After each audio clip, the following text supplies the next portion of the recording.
नमस्कार दोस्तों, हमारे YouTube चैनल संस्कार बुक्स क्लब में आपका बहुत बहुत स्वागत है।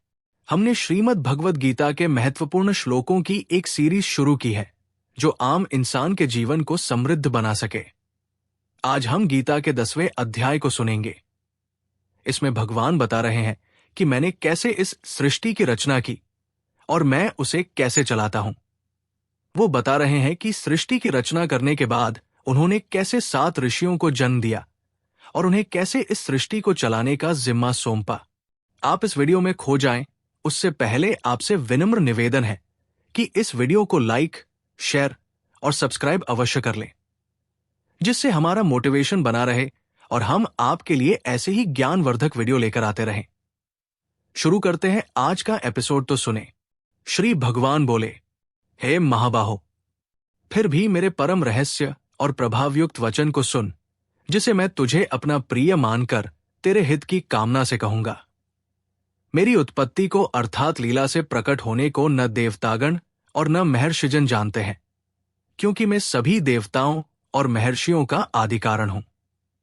जो मुझे अजन्मा, अनादि और लोकों का महान ईश्वर जानता है, वो मनुष्यों में ज्ञानवान मनुष्य सभी पापों से मुक्त हो जाता है।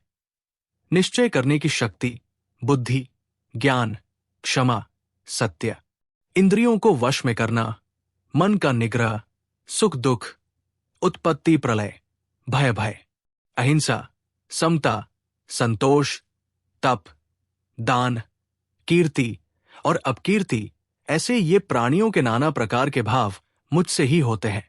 अर्थ: इस श्लोक के शुरुआत में भगवान के शब्दों से पता चलता है कि वो देख पा रहे थे कि अर्जुन अब उन्हें और भी ज्यादा ध्यान से सुन रहे थे, अर्थात वो अपने आत्म भाव में टिकने लगे थे। भगवान में उनकी श्रद्धा गहरी होने लगी थी और उनकी बातें अर्जुन के मन में उतरने लगी थी। इसलिए वो उन्हें उस परम रहस्य के बारे में बताने जा रहे थे जिसे कोई नहीं जानता। वो ऐसा इसलिए कहते हैं ताकि इस परम रहस्य को जानकर अर्जुन और सभी मनुष्यों का कल्याण हो सके। भगवान अति सूक्ष्म होने के कारण अप्रकट है, फिर भी वो ब्रह्मांड में अपनी महिमा को अलग अलग तरह से प्रकट करते हैं। वो खुद को कैसे प्रकट करेंगे, कौन सा अवतार लेकर आएंगे, आदि इस रहस्य को तो देवता और संत भी नहीं जान सकते। मनुष्य की समझ या तर्क उनके स्वभाव को नहीं जान सकती। परमात्मा तो अपने भक्तों के शुद्ध भाव में अपनी असीम करुणा से खुद को प्रकट करते हैं। परमात्मा अजन्मे, शाश्वत और जगत के स्वामी हैं। हालांकि उनका कभी जन्म नहीं होता, फिर भी सारा अस्तित्व उन्हीं से प्राप्त होता है। परमात्मा क्या करने वाले हैं, अगर ये जानना हो तो उनसे भी परे जाना होगा। लेकिन ये तो संभव ही नहीं है, क्योंकि परमात्मा ही तो हर चीज का बीज और आधार है। तो उनसे परे कैसे जाया जा सकता है? जो असीम है, जिनका ना आदि है ना अंत, उनसे ऊपर कैसे उठा जा सकता है? इसलिए वो किस रूप में प्रकट होंगे, कब प्रकट होंगे, ये कोई भी नहीं जान सकता। आगे भगवान कहते हैं कि जो मनुष्य ये जान जाता है कि वो अजन्मे, अनादि और सभी लोकों के ईश्वर हैं, वो सभी पापों से मुक्त हो जाता है। यहां कहने का भाव यह है कि जिन मनुष्यों ने खुद अनुभव कर परम आत्मा को जाना है, अर्थात जिन्होंने सुनी सुनाई बातों पर या आंखें बंद कर सिर्फ मान्यताओं पर विश्वास नहीं किया, बल्कि अध्यात्म के रास्ते पर आगे बढ़कर खुद अनुभव किया है, ऐसे मनुष्य सभी पापों से मुक्त हो जाते हैं। परमात्मा अनंत है, अनादि है, इसलिए वो किसी सीमित रूप में खुद को व्यक्त नहीं कर सकते। जन्म तो उसका होता है जिसका एक न एक दिन अंत होना तय होता है। अनादि का मतलब है कि सब कुछ परम आत्मा से जन्म लेता है, उनमें मौजूद होता है और उन्हीं में समा भी जाता है। जिस तरह सागर में लहरें उठती हैं और सागर में ही समा जाती है। लहरों का अस्तित्व सागर के कारण है, क्योंकि हर लहर की एक शुरुआत है, अंत है, लेकिन सागर तो इतना गहरा और विशाल है कि उसके ओर छोर का पता लगाना लगभग नामुमकिन है। इसी तरह परमात्मा भी शाश्वत और जन्महीन है। भगवान आगे बताते हैं कि जो भी दिव्य गुण हैं, वो उनसे ही आते हैं। केवल भगवान ही ब्रह्मांड और सभी जीवों का कारण और आधार है। जीव अपने कर्म के अनुसार अलग अलग गुणों से संपन्न होते हैं। कर्म का नियम भगवान की शक्ति के माध्यम से दुनिया में काम करता है, क्योंकि ब्रह्मांड में हर चीज का आधार परमात्मा ही है। इसलिए जीवों में जो सभी गुण होते हैं वो भी उन्हीं से आते हैं। श्री कृष्ण बोले, 7 महर्षि, 4 उनसे पूर्व में होने वाले सनकादि और 14 मनुगण, ये सब मुझ में भाव वाले मेरे मन से उत्पन्न हुए हैं, जिनकी संसार में ये प्रजा है। जो मेरी इस विभूति और योग शक्ति को तत्व से जानता है वो निश्चल योग से युक्त हो जाता है, इसमें कोई संशय नहीं है। अर्थ, इस श्लोक में बताया गया है कि मानव जाति की शुरुआत कैसे हुई। ब्रह्मांड में ब्रह्मा की पहली अभिव्यक्ति को हिरण्यगर्भ या प्राण कहा जाता है। हिरण्यगर्भ के मन से 4 मनुष्यों का जन्म हुआ और पुराणों के अनुसार ये ब्रह्मा जी के पुत्र माने जाते हैं। इनके नाम हैं सनक, सनंदन, सनातन और सनत कुमार थे। इनके साथ ही 7 महर्षि का जन्म हुआ, जिनके नाम हैं महर्षि वशिष्ठ, विश्वामित्र, कणव, भरद्वाज, अत्रि, वामदेव और शौनक ऋषि। भगवान कहते हैं कि इन सभी की उत्पत्ति उनसे हुई है। इन ऋषियों ने परम तत्व को अनुभव कर लिया था। वो उस ऊंची स्थिति तक पहुंच गए थे जहां परम आत्मा से जुड़ा जाता है। इन सभी का भाव या मन परम तत्व में लगा रहता था। इस तरह 7 ऋषि और 4 मनु उत्पन्न हुए, जिन्हें दुनिया को आबाद करने का आदेश दिया गया था। तत्व से जानने का मतलब है ये जान लेना कि ये जो दिखाई देने वाला संसार है वो सब भगवान की माया है और एक वासुदेव भगवान ही परम सत्य है। भगवान कहते हैं कि जो भी मनुष्य अपने आत्म भाव में ठहर कर उन्हें अनुभव कर लेता है, ये जान जाता है कि वो सर्वव्यापी नहीं परंतु सर्वशक्तिमान है, परंतु संसार में हर जीव में, हर फूल, पेड़ आदि में परम तत्व के ही गुण और शक्तियां मौजूद है। वही संसार के रचयिता है। प्रकृति के तत्व और हर आत्मा के रचयिता यानी क्रिएटर है। वो उनके साथ एक हो जाता है, यानी ऐसे मनुष्य के मन में 2 का भाव खत्म हो जाता है कि मैं अलग हूं और भगवान अलग है।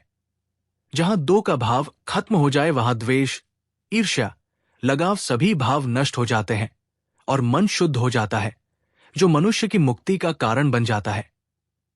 योग शक्ति का मतलब है पहले अपने आप के साथ, अपनी आत्मा के साथ जुड़ना, ताकि मनुष्य परम तत्व से जुड़ पाए।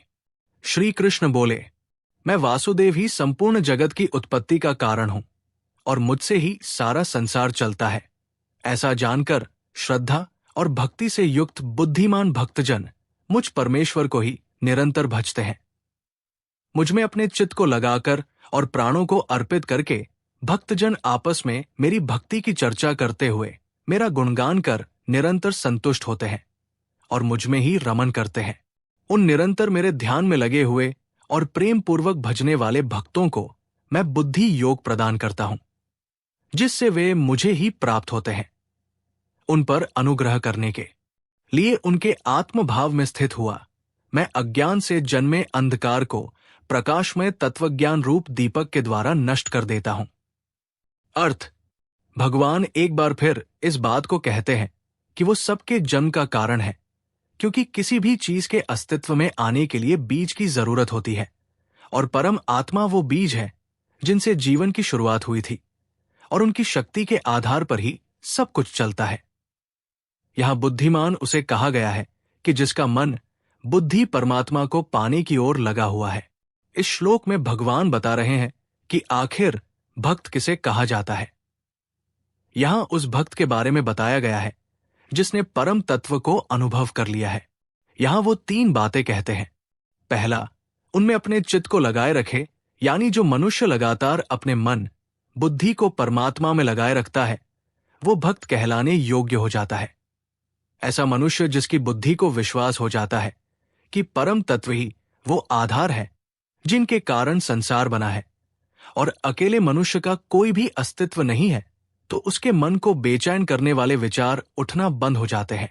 उसकी बुद्धि परेशान नहीं होती और वो लगातार अपने मन और चित्त को परमात्मा में लगाने योग्य हो जाता है। दूसरा, अपने प्राणों को उनमें लीन करके, इसका मतलब है कि अपनी इंद्रियों, सेंस ऑर्गन्स को कंट्रोल में करना।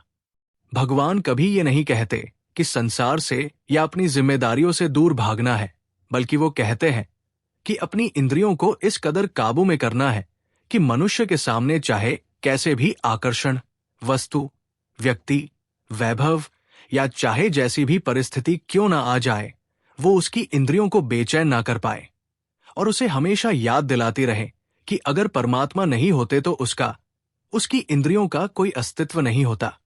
तीसरी बात, एक दूसरे के साथ चर्चा करने का मतलब है कि जब मनुष्य अपने अनुभव, अपने ज्ञान को एक दूसरे के साथ बांटता है तो उसका ज्ञान बढ़ता चला जाता है। अगर उसके मन में कोई संशय हो तो वो दूर होता है और परमात्मा के प्रति उसका प्रेम और भक्ति भी गहरी होने लगती है। वे भक्त जिन्होंने खुद को भगवान को समर्पित कर दिया है, जो हमेशा बिना किसी स्वार्थ के प्रेम से भगवान को याद करते हैं, उन्हें दिव्य कृपा यानी आशीर्वाद प्राप्त होता है। नित्य निरंतर का मतलब है कि जहां एक पल भी ऐसा ना हो जिसमें प्रभु की याद ना हो। यहां मन की स्थिति ऐसी हो जाती है कि वो बस भगवान में ठहर जाता है। ऐसे भक्तों को भगवान बुद्धि योग या समझ का योग देते हैं, जिसके द्वारा वे ज्ञान प्राप्त करते हैं, जो उन्हें सभी जीवों में परमात्मा का रूप देखने के लिए प्रेरित करता है।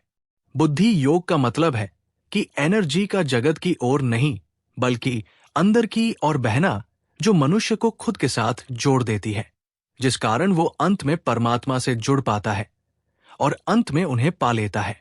ऐसे भक्तों पर कृपा करने के लिए भगवान उसके मन में अज्ञान से जन्मे अंधकार को अपने दिव्य ज्ञान से प्रकाशित कर देते हैं।